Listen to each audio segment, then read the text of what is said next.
think everybody within the camp, unless they're all lying to me, believe that we've made a really good album. Usually when you push new things out there, people really don't want to know whether the expectation at the moment, because it's of Rick's passing and so on, whether they are that much better than usual. I don't know. We would like to think it's because they're that much better than usual, or our enthusiasm to play them is that much better perhaps. Because some of us are nearly 45, 50 now.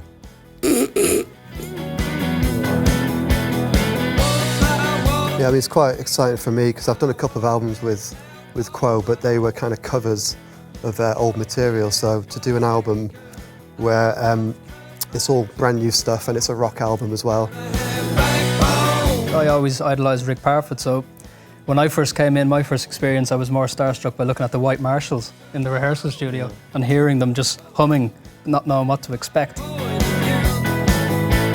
We've evolved so much in the past 3 years that I think that has now shown on record. It's one of these albums, I've never had it before, where I put it on and every time I put it on, I know I prefer that one today. I have a new favourite track and it keeps changing.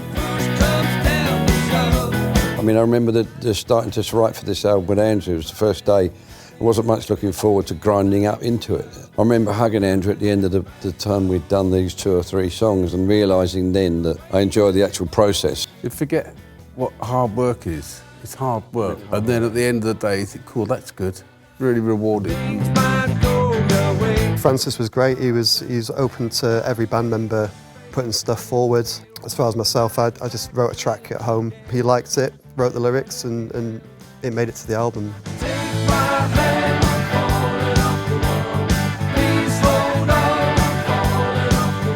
Andrew and I wrote a couple on the bus, one in Ulm, which is probably my favourite track, which is Backing Off. I think I'd upset Andrew one day somewhere, and in the lyric it sounds like it. I've got the message, I'm backing off. I've got the message, so now I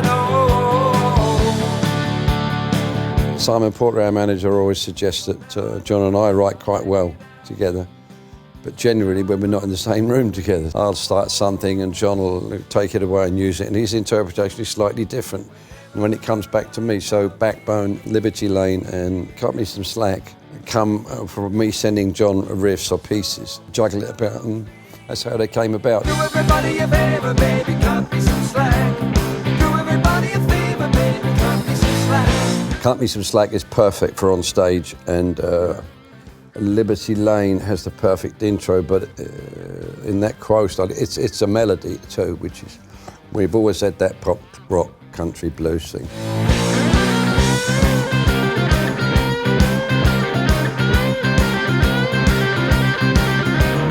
Did my first few bits and pieces at home, sent them to Francis, and he rang and he just said, "You little git, you know, where did you come with that?" You know, so, but it was only a simple little thing. It was a mistake. The track that's, you know, I was frustrated trying to come up with something else, and then out of that came the track that went onto the album. And then to be told you're going to be singing lead vocal on this was pretty, you know.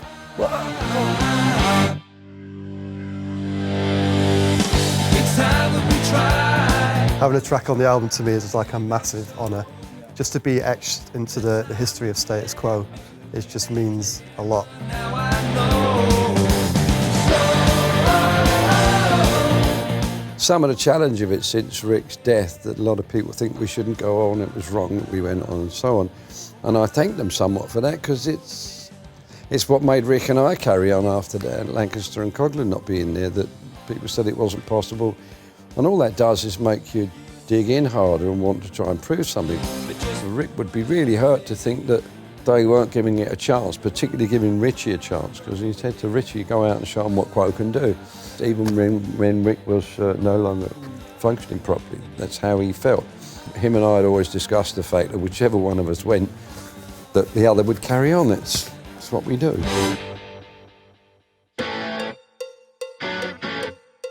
The recording was real great fun. You know, we didn't get too picky about it, and so as a result, you get a moment. This album sounds fresh because there's a lot of performances on there. Great vocal, good songs, performances in the playing. You know, what's not to like? Yeah, it's a new stage song. I don't think it needs to be taxing. It's good, you know. Do it. Tap your foot. I was taking a walk down Liberty Lane today. But it's a good team. I think we work together. Very different personalities in the band, but I think as a unit, those kind of different personalities, sort of dysfunctional family sort of thing, works quite well. I still feel kind of like the new boy because, you know, you're still learning, still trying to figure out the business. Couldn't be in a better band with these guys because total pros. They keep me grounded and don't let me get away with too much. Over the years, this band has had to contend with more than its fair share of brickbats and criticism and stuff, and we're still here. It's still unmistakably status quo.